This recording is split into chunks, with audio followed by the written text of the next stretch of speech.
Okay, in last lecture we are completed up to the projection, उसके examples वगैरह लिए थे। आज हम देखेंगे इन्वर्स ट्रिग्नोमेट्रिक फंक्शन।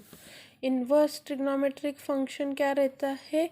अगर function F runs from A to B is 1 1 and onto, then inverse क्या रहता है? B to A, where X is equal to F inverse of 1। Okay, यहाँ पे हम पहले उसके ये रेंज एंड पीरियड देख लेते हैं। डोमेन रेंज, साइन का रेंज क्या रहता है आपका? आर। डोमेन क्या है? आर। और रेंज क्या है? -1 to 1। पीरियड है 2π। ये टेबल आपको पूरा बाय हार्ट करना है, मैंने वो उस वक्त भी बहुत अच्छे से आपको बताया था। tan इज इक्वल टू ये है उसका डोमेन एंड रेंज है आर, पीरियड है पाई। कॉट का रेंज डोमेन क्या है? r-n π। ओके, सेक का क्या है? देखो एक बार, r-2n+1 into pi divided by 2।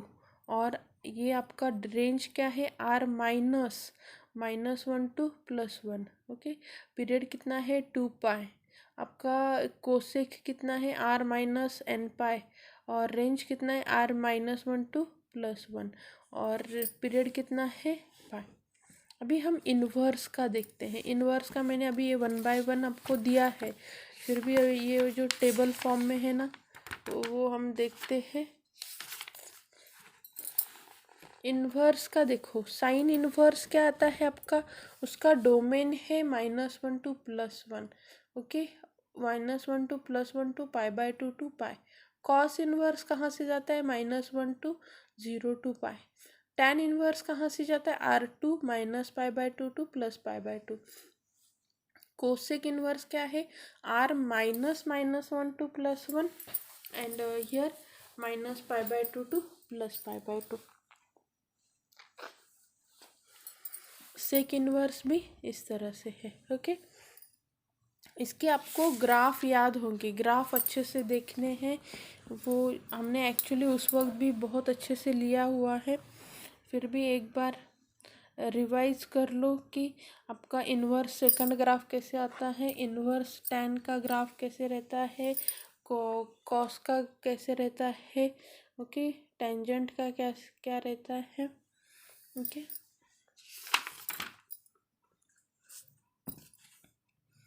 Next है प्रॉपर्टीज़। ओके, प्रॉपर्टीज़ में वे शो दैट के लिए ये फॉर्मूले पूछे जाते हैं कि sine inverse x is equal to cosec of 1/x।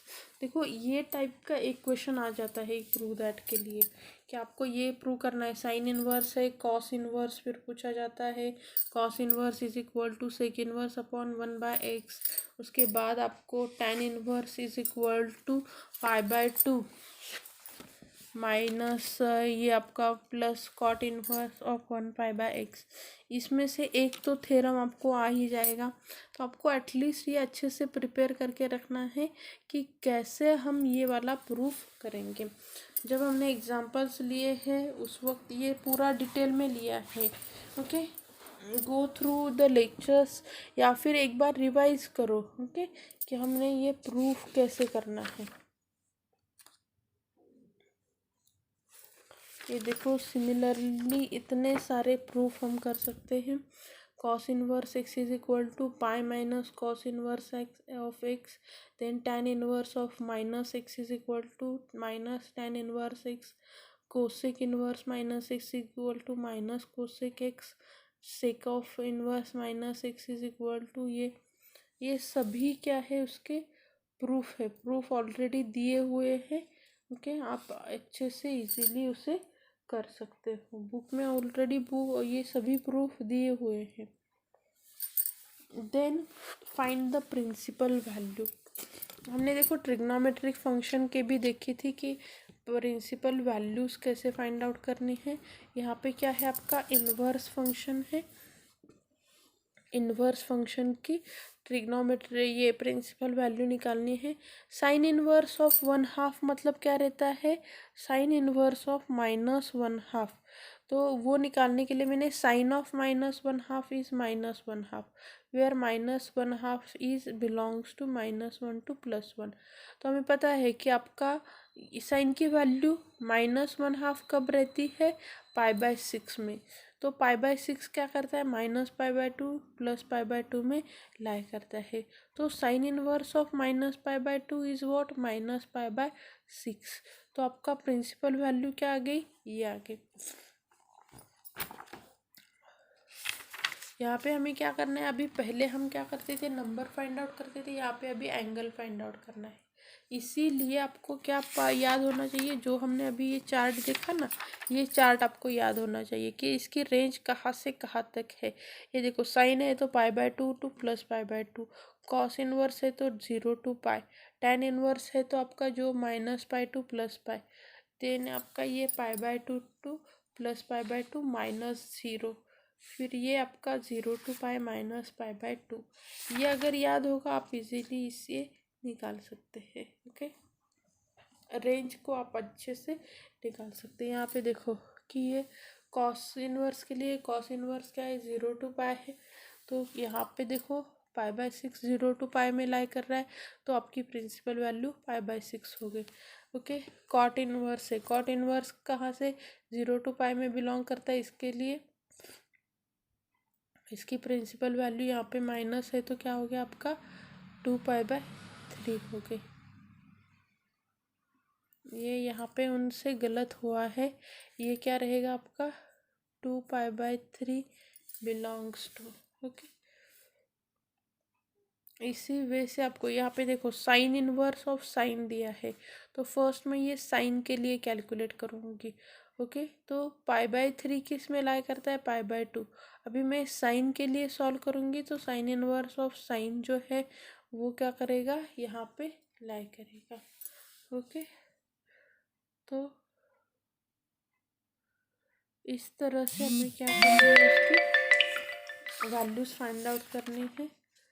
तो इनवर्स में ये सी टाइप के सभी एग्जांपल्स दिए गए हैं। Go through each and every example, formula based सभी एग्जांपल्स है।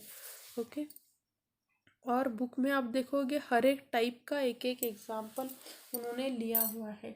अगर किसी ने वो जो रिवीजन टाइप, मैंने वो आपको एक ये भेजा था एक्सपर्ट लेक्चर के लिए,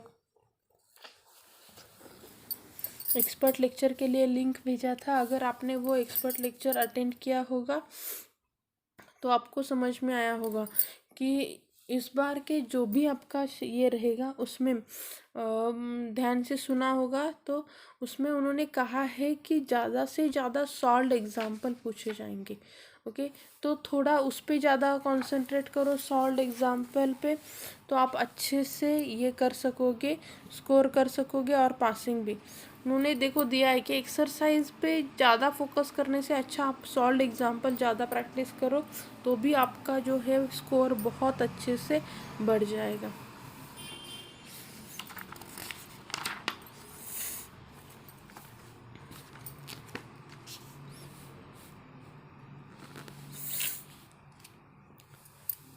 ओके, यहाँ पे हमारा ये जो चैप्टर है ट्रिग्नोमेट्री, ये यहाँ पे ख़त्म हो जाता है।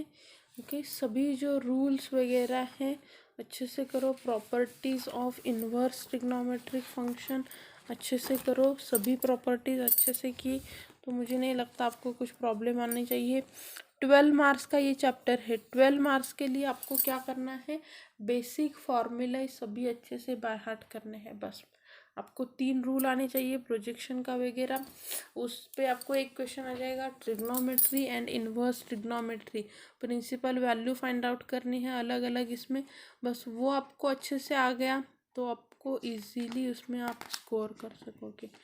ओके, ये सभी फॉर्मूलाज आपको बाय हार्ट करने हैं। ओके, और ये जो मिसलेनियस में सभी जो दिए हैं ना, अभी देखो हमें 16 मार्क्स का फिलिंग द ब्लैंक्स है, और फिलिंग द ब्लैंक्स के लिए आपके चैप्टर के नीचे दिए गए फिलिंग द ब्लैंक्स से अच्छा कोई आपको ये नहीं हो, तो गो थ्रू इट, आप अच्छे से उसे कर सकोगे। ओके, सभी ये अच्छे से देखो, जो डिलीटेड सिलेबस है उसे छोड़ के जो है वो अच्छे से करो। ओके, इसमें से कुछ सिलेबस क्या हो गया है, डिलीटेड है, तो उसे ओमिट कर दो। ओके, जो रिमेनिंग है वो सभी पार्ट आप अच्छे से करो। Okay, thank you.